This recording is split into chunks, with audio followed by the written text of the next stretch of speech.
inspired. I'm inspired.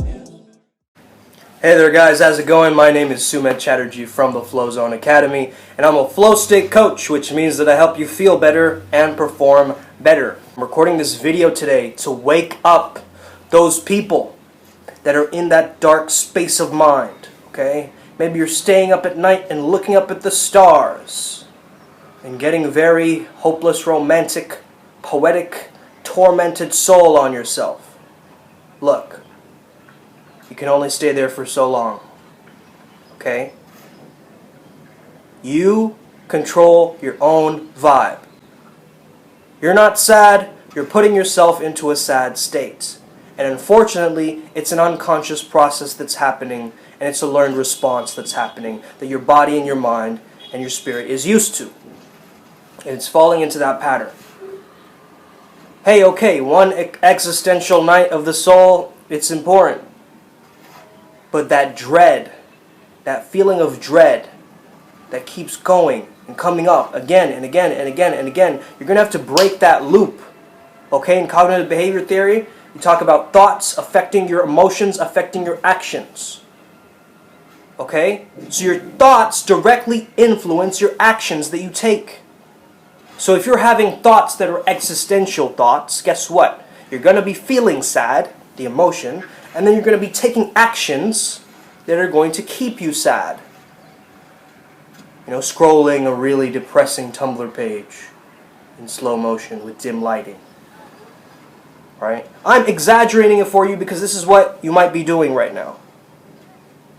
Okay? You might be looking and watching movies and just watching sad, tragic movies and just feeling that hurt and that pain and being attached to that and holding on to that. Okay? Somebody convinced you that the world is a dark and cruel place. No hope. There's no chance for you to get results here. Maybe in your next life. Really though? Are you really just going to give up on yourself? You can be reading poetry. That's fantastic. Be as artistic as you'd like. But dwelling in the negative poetry that you're reading and staying up at night and pondering the sickness of the human existence and society is not going to help you. This is one mindset that I know is not going to help you because personally, I've been there before. I understand. It's nice to just stay in that darkness, that dark cloud, and just have it loom over you and not really do anything and just exist and just... A lot of advice you get online, it's like, hey, just do what you're doing, stay where you are, you're fine as you are, you don't need to improve, just stay exactly how you're doing things. Just, hey, if you're sedating yourself, keep sedating yourself. Actually, the solution is you got to sedate yourself even more. No. No, no, no, no, no. They want you not to shine. Who is they? I think you know who they is. Whoever they is. They. I'm not even going to get specific on who they is, because they, for you, might be different for they, for me. They might be your parents. They might be the teachers that you've had. They might be the mentors that have maybe sabotaged you in some way. They might be certain friends who you thought were your friends. They might be society's standards. They might be the man. They might be so many different things. Okay? But there is not one way of doing something. So when you find yourself crying at night, thinking to yourself, what's the point? Is there really even a point anymore to this thing? How meaningless is this simulation? Watch yourself, okay?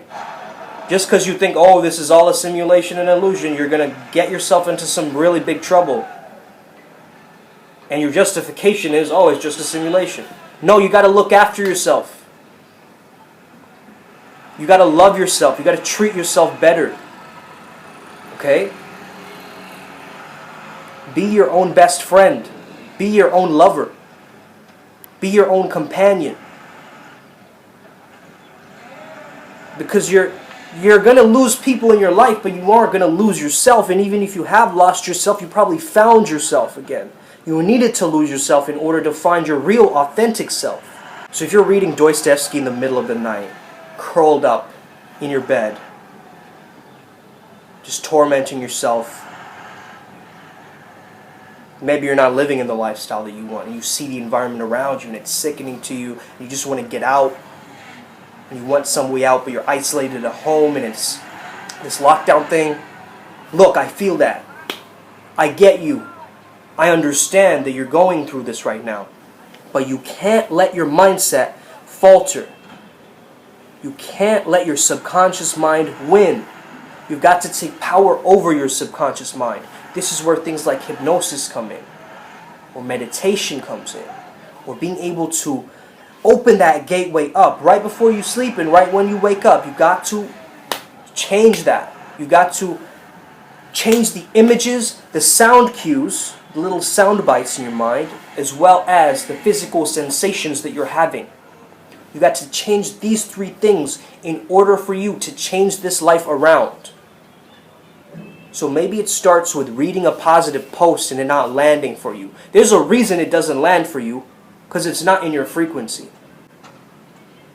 Okay, you read something positive and it might motivate you for a minute, but then how good is it?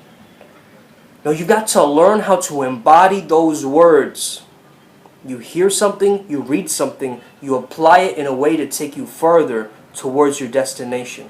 And the destination is unknown, known, okay?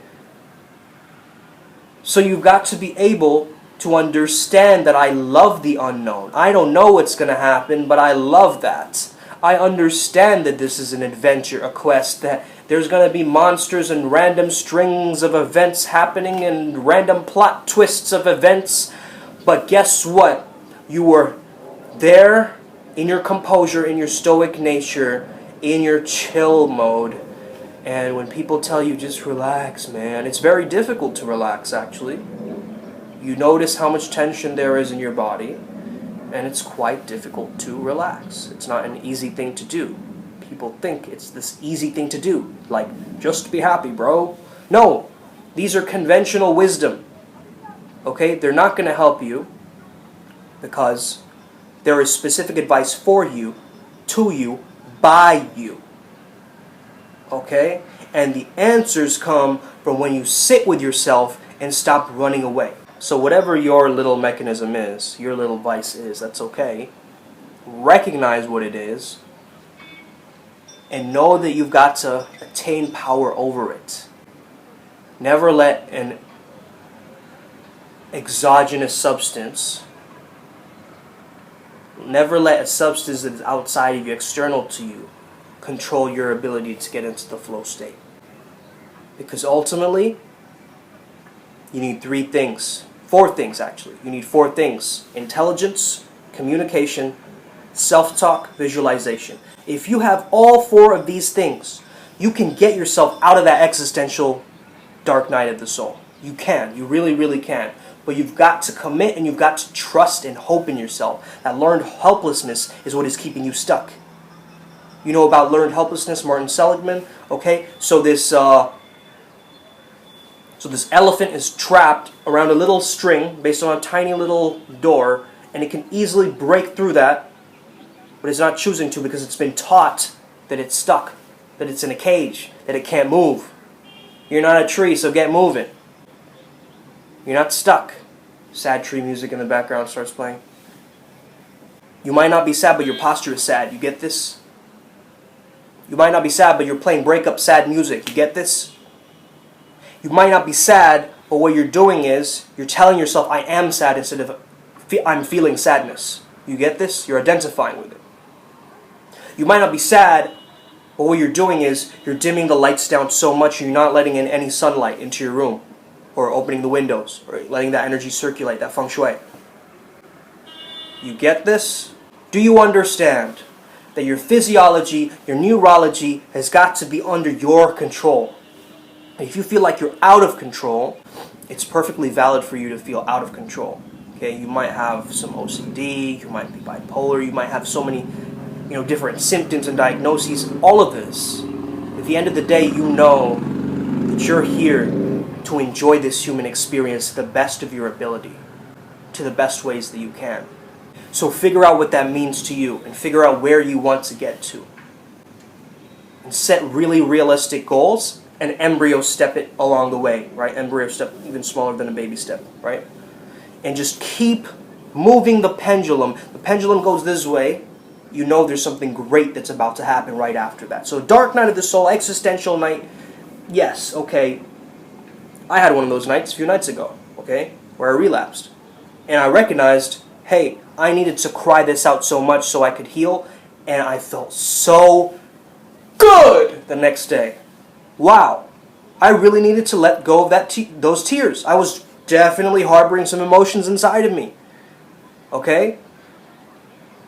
But then once you process that, it becomes such an important rocket fuel for you. It becomes a launch pad for you to actually lean into your edge and don't fake it. Okay, this is a motto of Intentional Impact. I'm doing this program right now. Okay, one of the mottos, which is lean into your edge and don't fake it. Lean into your edge and don't fake it. Stay in that stretch zone. That's going to keep you in the flow state. From your comfort zone to your stretch zone. Keep yourself in a little bit of a stretch zone, but away from the panic zone. The panic zone is beyond that.